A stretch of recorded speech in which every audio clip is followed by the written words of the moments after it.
Colonel. Let's talk about the battleground, if you like, at the UN and in the US Congress.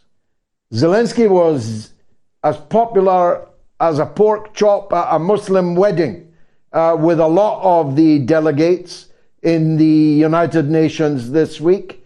And it turns out there's not enough votes in the Congress to give him the money he's really there to collect.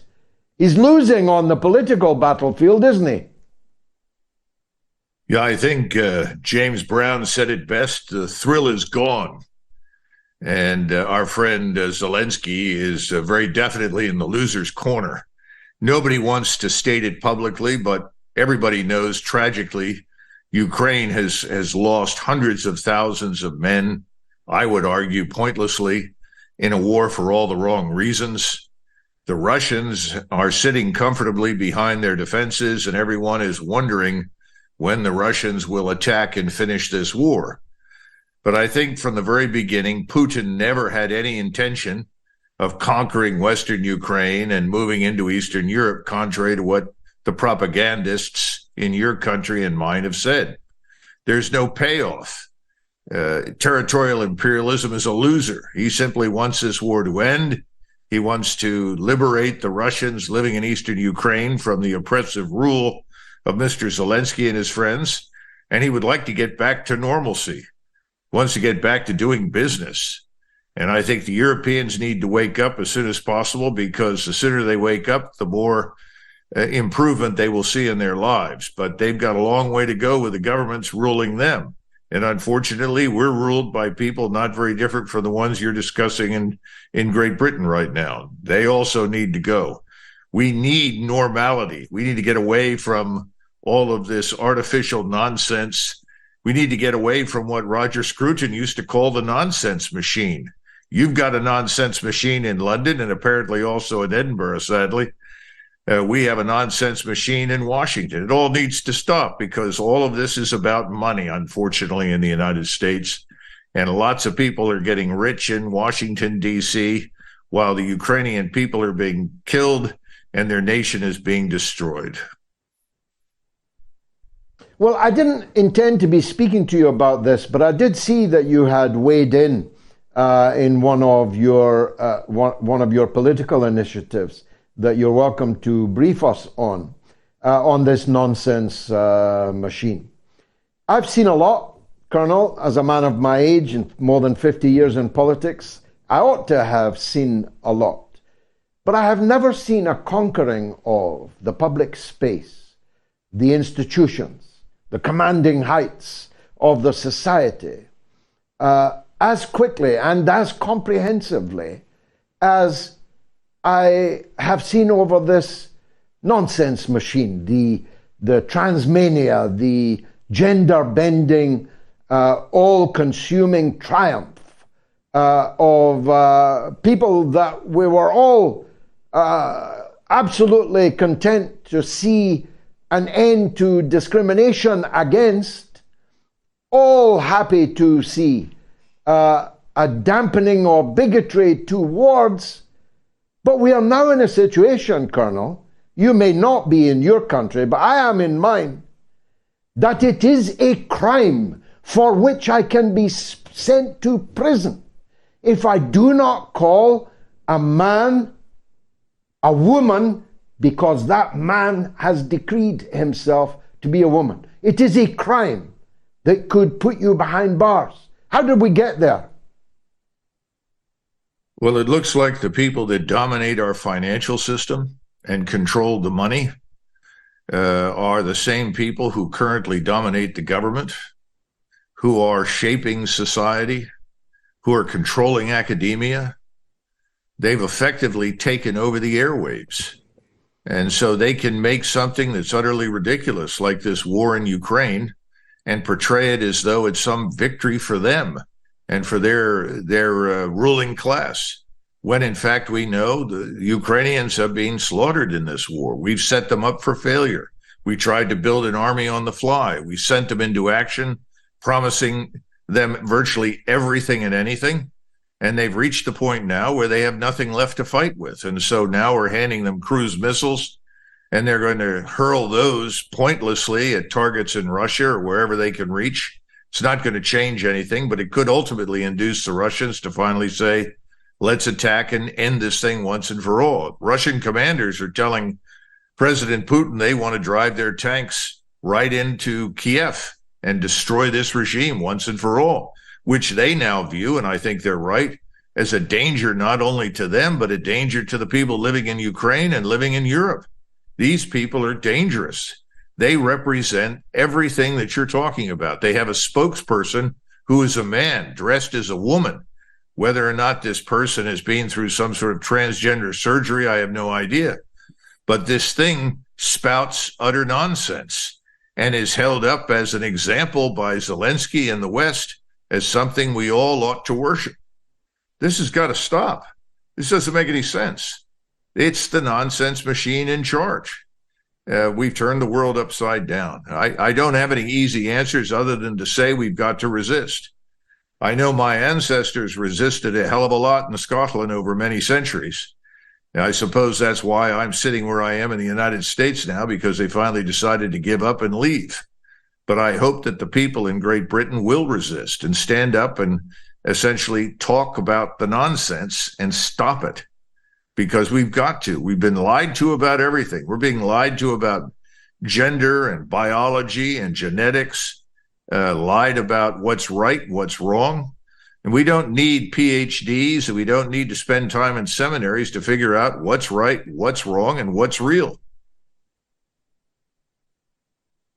Indeed, let's move to another part of the battlefield. The ground seems to be shifting in the Congress over the latest of what have been a series of voracious financial demands by Zelensky. I read just before coming on air that Biden will not have enough votes to get another huge payment, a huge payout. Is that how you see it?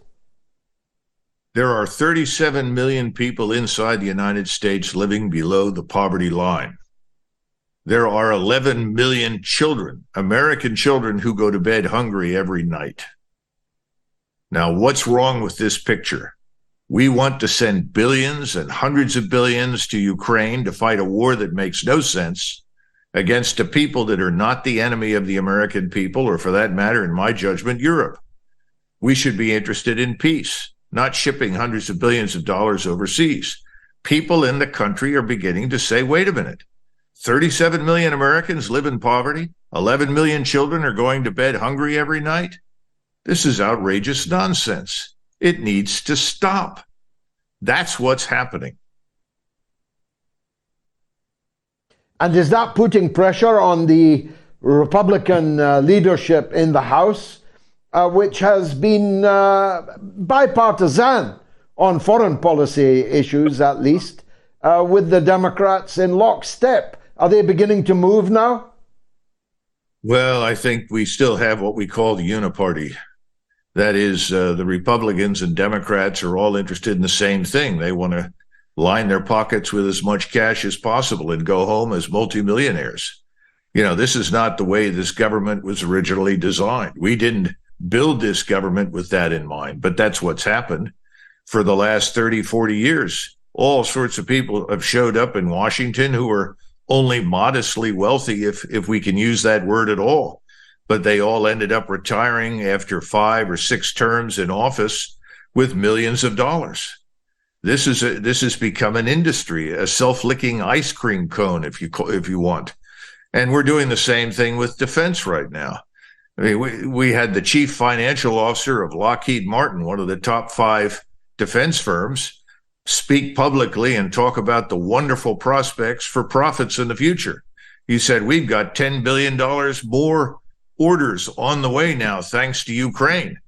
And after we've gotten these $10 billion for the missiles we're shipping to Ukraine, we're going to get $10 billion more to replace all the missiles we just sent. Now, most of this cash just sort of circulates in Washington. It goes from Congress to the Department of Defense, from the Department of Defense to its constituents and its donors. The The donors turn around and enrich the people on the Hill. They refill their election campaign funds or re-election campaign funds. This is a giant money laundering scheme. It's not doing anything for the people of Ukraine. It's not doing anything for the people here in the United States. We've got 28 million, an estimated 28 million people living in the United States who are illegally here. And most of them, I would say over 90% of them, enjoy free health care at the expense of American taxpayers. At the same time, we've got 27 million Americans who have no health insurance. What is wrong with this picture? This is ridiculous. We are impoverishing ourselves and enriching a small elite, but that elite is owned by the people you're talking about, by the ruling class that controls finance. That's why we financialized our economy. We don't build anything anymore. We're not producing steel and other components. We are financialized. Everything's about transaction fees, George. It's the same thing in London. You saw the financial crisis in September that removed your previous prime minister and brought in Sunak. Has anything really changed since that financial crisis? And that was essentially saved by the Bank of England that promised to buy up some number of gilts. Well, we've got the same problem here in the United States. Rising interest rates. The bond yields are going up, but the prices for bonds are going down, and fewer people overseas want to buy our bonds. How long will it be before the banks in the United States and in Great Britain figure out that they're holding on to tremendous numbers of liabilities, not assets? They bought all these gilts and bonds when the interest rates were at 0 or 1 or less than 2%. Now what are they worth? With the interest rates rising rapidly to 5%. And there's no evidence that these interest rates can be contained. They're going to continue to go up. We're headed for a serious crisis. And I think the people in charge are making serious mistakes because they're still focused on themselves, not on the country and the people that live in our countries. In this tinderbox, which you so eloquently describe, what would be the impact of a successful effort to keep Donald Trump out of the next presidential race, either by lawfare, by even the possibility of imprisonment, by some other means, including the possibility of extreme prejudice, which you can never rule out in the United States. What would be the impact on the tinderbox were that to happen, do you think? We can only speculate. We can't know with absolute certainty, but remember that the majority of Americans that voted for Donald Trump are frankly people that obey the law. They're not the people that you saw destroy $2.1 billion worth of property in the United States in 2020. The average Trump voter is a law-abiding citizen. So I don't expect some outburst of violence. But, there's something else happening that you may not be aware of, but there's a candidate, Robert F. Kennedy Jr., and he is very similar to Trump in many of his views. They're not exactly the same by any means, but I would describe both of them as legitimate, valid candidates for two distinct parties, except that the two parties don't like them, don't want them. Robert F. Kennedy isn't sure that he has a real shot in the primaries to get the nomination because he's afraid it's going to be rigged against him. And he's brought this up. Someone just tried to kill him the other day, and he's being denied Secret Service protection. We all know that President Trump has been at risk for a long time. I don't really know. I think what we're looking at, though, in the future, sometime over the next 6 to 12 months, is the perfect storm. On the one side, the financial system is going to go into crisis. I don't see how we escape it. On the other side, we have the political dispute with this uniparty, with people that we can't seem to control, people that are completely unresponsive to the population and its needs. If you ask the average American, what do you think about Ukraine? He's probably going to ask you, where is it? The next American you ask about Ukraine, he says, well, I don't think we should go to war over this place. I mean, there's no support for a war against Russia 7,000 or 8,000 miles from the United States. There's no support for a war with China over some island off the coast called Taiwan. Americans, and I don't know what it's like in Britain, but I can tell you Americans are very worried about putting bread on the table. You talked about the immense wealth concentrated in the hands of the few.